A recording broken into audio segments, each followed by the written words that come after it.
Hello friends, गुरु कृपा academy में आपका बहुत बहुत स्वागत है।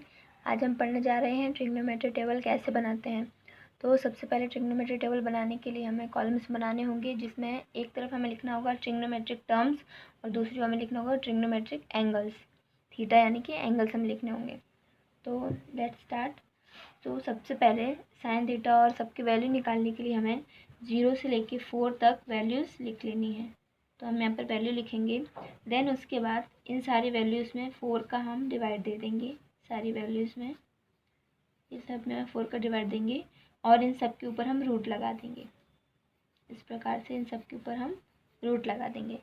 उसके बाद में 0 का और 4 का यदि हम डिवाइड करते हैं तो ऑब्वियस सी बात है 0 आएगा, और रूट के अंदर 0 जो रहता है वो ऑलरेडी मतलब अपने आप ही बाहर आ जाता है रूट से, तो यहाँ पर 0 आ जाएगा। यहाँ पर 1/4 है तो 1 जो है 1 का भी ऐसे ही वो भी रूट से और अपने आप बाहर आ जाता है, तो ये 1 का 1 रहेगा। उसके बाद में जो 4 होता है वो किसका परफेक्ट स्क्वायर होता है, 2 का, तो यहाँ पर आ जाएगा 1/2। देन उसके बाद इसको हम डिवाइड करेंगे तो 2 1 2 2 2 4। देन उसके बाद में यहाँ पर 1 है तो ऑलरेडी बाहर आ जाएगा, और 2 किसी का भी परफेक्ट स्क्वायर नहीं होता है, इसलिए 2 हमारा रूट में आएगा। और ये जो हमारा रूट 3/4 है तो 3 तो किसी का भी स्क्वायर नहीं होता है, तो 3 रूट में ही रहेगा। और जो हमारा 4 है वो 2 का परफेक्ट स्क्वायर है, तो यहाँ पर 2 आ जाएगा। और इन दोनों को डिवाइड करेंगे तो 1, और 1 जो है वो रूट के अपने आप बाहर आ जाता है। तो यहाँ पर हम वैल्यूज़ लिखेंगे साइन की। तो साइन की यदि हम यहाँ पर वैल्यू लिखें तो साइन हमारे 0 की वैल्यू हमारे पास कितनी आ जाएगी, 0। साइन 30 की वैल्यू आ जाएगी 1/2। साइन 45 की आ जाएगी 1/√2। और साइन 60 की वैल्यू आ जाएगी √3/2। और हमारे साइन 90 की वैल्यू आ जाएगी 1। और कॉस थीटा में ऐसा होता है कि जो साइन की वैल्यू होती है उसको हम उल्टा करके यदि लिखते हैं तो हमें कॉस थीटा की वैल्यू मिलती है। मीन्स टू से यदि ये जो 1 है वो हमारा कहाँ आ जाएगा, यहाँ पर आ जाएगा। ये जो हमारा √3/2 है वो यहाँ आ जाएगा।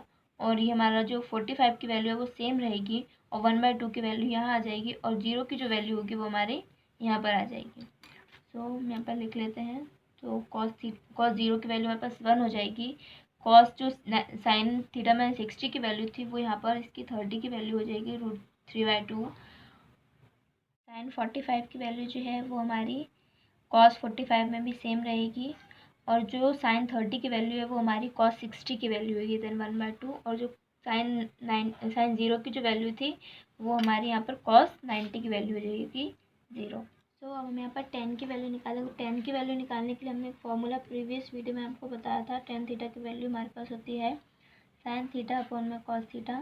तो यहाँ पर हम साइन 0 की वैल्यू निकालने के लिए हम लिखेंगे साइन थीटा अपॉन में कॉस थीटा, यानी कि साइन थीटा की वैल्यू और कॉस थीटा की वैल्यू जो कि 0 की है दोनों को लिखेंगे, तो ऑब्वियसली यहाँ पर 0 आएगा। उसका हमें 30 की निकालना, 30 की निकालने के लिए हमें यही करना होगा। तो 1/2 एंड √3/2। देन 2 से 2 हमारा कैंसिल हो जाएगा, तो 10 30 की वैल्यू आ जाएगी हमारे पास 1/√3। देन उसके बाद 45 की देखें तो 1/√2 एंड 1/√2। तो √2 से √2 कैंसिल, 1 से 1 कैंसिल, तो ऑब्वियसली यहाँ पर ओनली 1 आएगा। तो 10 45 की वैल्यू 1 हो जाएगी। देन उसके बाद में 10 60 की वैल्यू देखें तो √3/2 एंड 1/2 है, तो यहाँ पर 2 से 2 कैंसिल हो जाएगा, तो यहाँ पर √3/1। तो 1 लिखना ना लिखना एक बराबर, तो यहाँ पर √3 वैल्यू आएगी ओनली।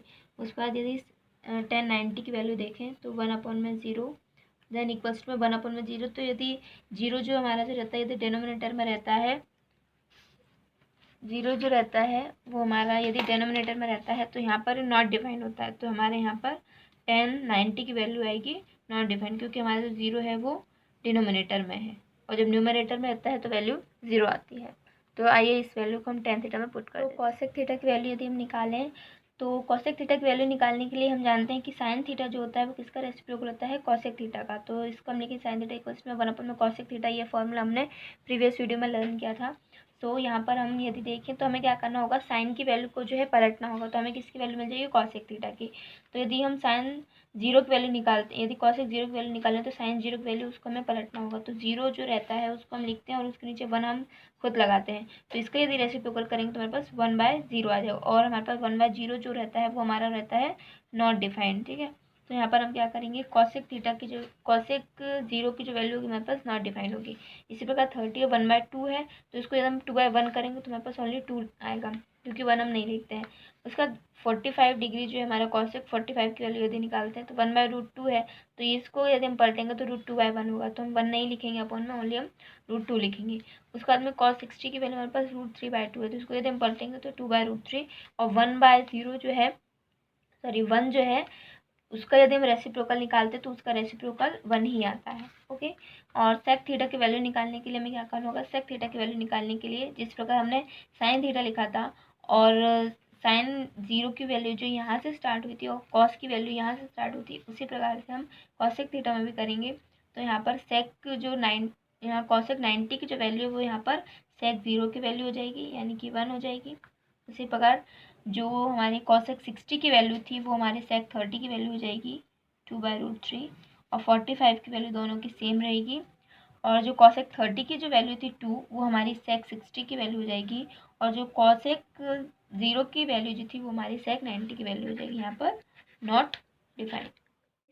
अब हम निकालेंगे कॉट थीटा की वैल्यू। कॉट थीटा की वैल्यू निकालने के लिए हमें क्या करना होगा, हम जानते हैं कि टेन थीटा जो रहता है उसका रेसिप्रोकल होता है 1/में कॉट थीटा। तो यहाँ पर हम क्या करेंगे, जो हमारे टेन की वैल्यूज आई थी, टेन थीटा की सारी वैल्यूज उनको हम पलट देंगे। तो यहाँ पर 0 जो है, तो 0 के नीचे हम 1 ऑलरेडी देखते हैं, और इसका यदि हम रेसिप्रोकल निकालते हैं तो 1/0 होगा।